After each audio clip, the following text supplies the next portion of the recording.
नमस्कार, नजर देखो न्यूज में आपका स्वागत है। मैं हूं आपके साथ जैनब। आइए देखिए आज की मुख्य खबरें। आदाब, एनवीडी न्यूज़ से मैं हूं सिकंदर राणा। आज हम लोग आए हैं सहारनपुर में यूसुफ हैदर साहब के पास हमारा आना हुआ है, और जो 7 और 10 तारीख के अलमदार भी हैं और मुतवल्ली भी हैं। यूसुफ हैदर साहब सहारनपुर में एक बड़ी शख्सियत के साथ साथ हिंदू मुस्लिम का एक जोड़ने का काम भी करते हैं। एक बड़ी शख्सियत से आज हमारा आना हुआ है मिलने के लिए। और सबसे पहले तो मैं यूसुफ हैदर साहब आपका धन्यवाद करता हूं, आपने चैनल के लिए अपना कीमती वक्त निकाला। शुक्रिया बहुत बहुत। यूसुफ हैदर साहब, आपने अभी कुछ दिन पहले एक ज्ञापन ज़िला मजिस्ट्रेट को दिया था मुहर्रम को लेकर, क्योंकि मुहर्रम का त्यौहार सर पर है और उसमें जो शासन द्वारा गाइडलाइंस आई हैं, मैं जानना चाहता हूँ आपने अपने ज्ञापन में किन चीज़ों की मांग की थी और गाइडलाइंस जिस तरह की आई है उस पर आप किस तरह से फॉलो करेंगे। यूसुफ हैदर साहब, देखिए, आप जानते हैं कि मुहर्रम गम का महीना है और हज़रत इमाम हुसैन को पूरी दुनिया मानती है, क्योंकि हज़रत इमाम हुसैन जो थे रसूलुल्लाह के नवासे थे और उन्हीं के सल्लल्लाहु अलैहि वसल्लम के नवासे थे। और इसी सिलसिले में उनकी शहादत के ऊपर मुहर्रम का महीना मनाया जाता है। ये पूरे हिंदुस्तान में नहीं, पूरी दुनिया में मनाया जाता है। इसी को लेकर जुलूस व ताज़िये व मजालिस क़ायम होते हैं इमाम बारगाहों में करबला के अंदर। जनानी व मर्दानी मजलिस भी होती है इमाम बारगाहों के अंदर, और ताज़िये भी दफन होते हैं करबला के अंदर। इसी को लेकर मैंने 7 अगस्त में 2020 के अंदर एक प्रोग्राम की एप्लीकेशन और ज्ञापन दिया था जिलाधिकारी साहब को, सिटी मजिस्ट्रेट साहब को, एसएसपी साहब को और महापौर जी को भी और अन्य प्रशासनिक अधिकारियों को कि हमें मुहर्रम के ये 5, 6, 7 और 10 मुहर्रम के जुलूस हैं, वजनानी व मर्दानी मजलिस हैं, आग का मातम है। इसके बारे में हमें आप परमिशन मिलेगी या नहीं मिलेगी, इसके बारे में आप स्थिति क्लियर करें और हमें गाइडलाइंस बताएं कि इस मुतालिक हमारे क्या निर्देश और क्या गाइडलाइंस आएंगी। यूसुफ हैदर साहब, आप जानते हैं कि आज जन्माष्टमी का त्यौहार है। इससे पूर्व में ईद थी, बकरीद थी। हालांकि बकरीद, रमज़ान और ये सारे जो त्यौहार हैं घर पर रहकर लोगों ने मनाए हैं, और आज जन्माष्टमी का बड़ा त्यौहार है, श्री कृष्ण का जन्म है और मुहर्रम भी है। लोग मतलब अपने त्योहारों को घर पर रह के मना रहे हैं। आपको जो गाइडलाइंस दी गई है प्रशासन द्वारा, मैं जानना चाहता हूँ वो किस तरह की गाइडलाइंस आप तक पहुँची है। देखिए, आप जानते हैं जैसे बकरीद है, ईद है, जन्माष्टमी है। जन्माष्टमी के अंदर श्री कृष्ण जी का त्यौहार, जन्म के ऊपर सारे हिंदू भाई और बल्कि मुसलमान भाई भी उस पर शरीक होते हैं और अपनी निष्ठा व प्रतिष्ठा के अनुसार उसके अंदर हिस्सा लेते हैं। आप जानते हैं जैसे बकरीद है, उस पर कुर्बानी घर के अंदर भी की जा सकती है। मीठी ईद है, उसे हम घर के अंदर भी मना सकते हैं।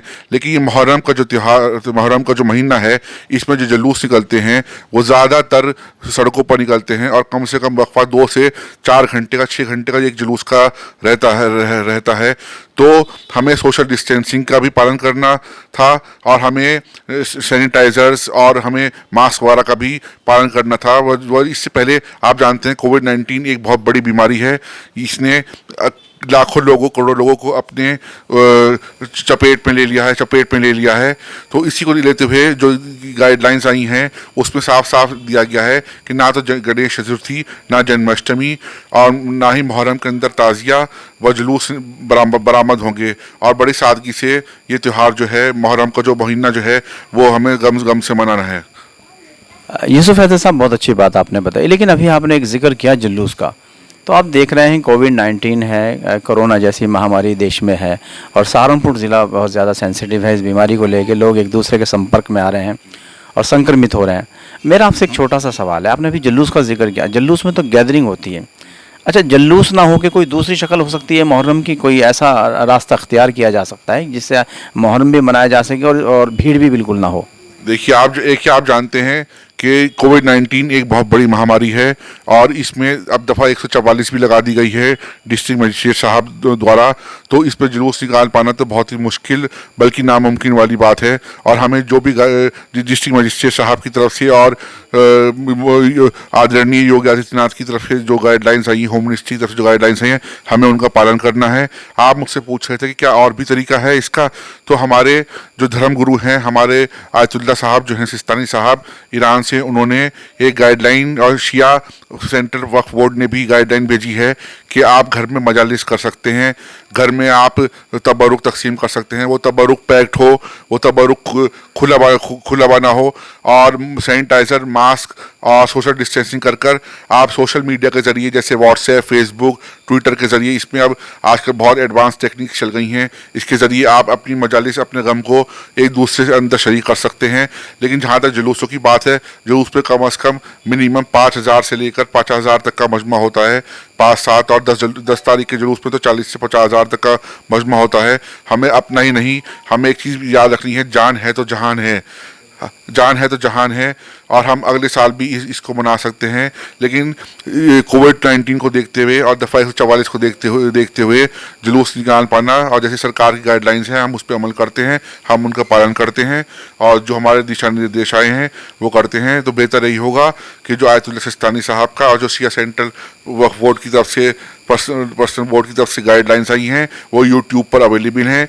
और आजकल सभी स्टूडेंट्स, सभी मेरा आपसे गुस्ताखी माफ़ी, कता कलाम कर रहा हूँ, मेरा आपसे एक छोटा सा सवाल था कि और किस तरह से इसे मनाया जा सकता है, क्योंकि इमाम बारगाहों को खोलने की अनुमति, इजाज़त नहीं दी गई है, और आप बता रहे हैं कि वहाँ मजलिस होती है, मजलिस में कितने आदमी होने चाहिए, और इसका और दूसरा सूरत हाल क्या होना चाहिए घर घर, क्योंकि आप इसको गैदरिंग में लिखा जाएगा, अगर वहाँ पे भीड़ होती है तो वो गैदरिंग होगी और एक दूसरे के संपर्क में लोग आ सकते हैं। देखिए, जैसे मैंने आपको पहले भी कहा कि दफ़ा 144 लागू हो गई है, तो गैदरिंग होने का तो सवाल ही पैदा नहीं होता। घर के अंदर आम तौर पर 5-7 लोग ही होते हैं। एक आजकल तो जॉइंट फैमिली बहुत कम हो गई हैं। Middle class family, upper middle class family के अंदर भी या लोअर क्लास फैमिली के अंदर लोग अपने घर में अपने कमरों के अंदर रहकर, सोशल डिस्टेंसिंग से रहकर, क्वारंटीन होकर अपना मजालिस कर सकते हैं, नुहा मातम कर सकते हैं।